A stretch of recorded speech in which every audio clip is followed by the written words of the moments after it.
we're just going to go through VW with SCR. Obviously, you get the countdown to vehicle not starting after so many miles if you got ran out of SCR fluid, or if you got an SCR fault.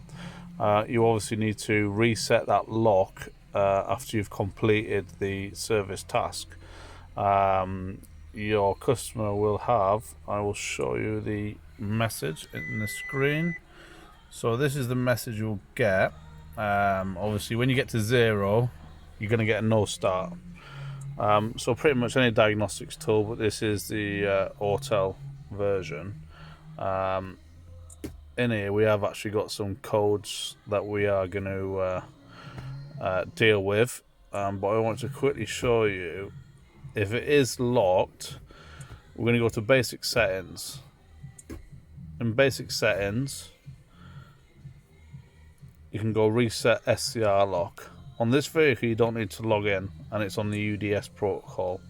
So as you can see, the process of instating it is not active. So all we do is press start,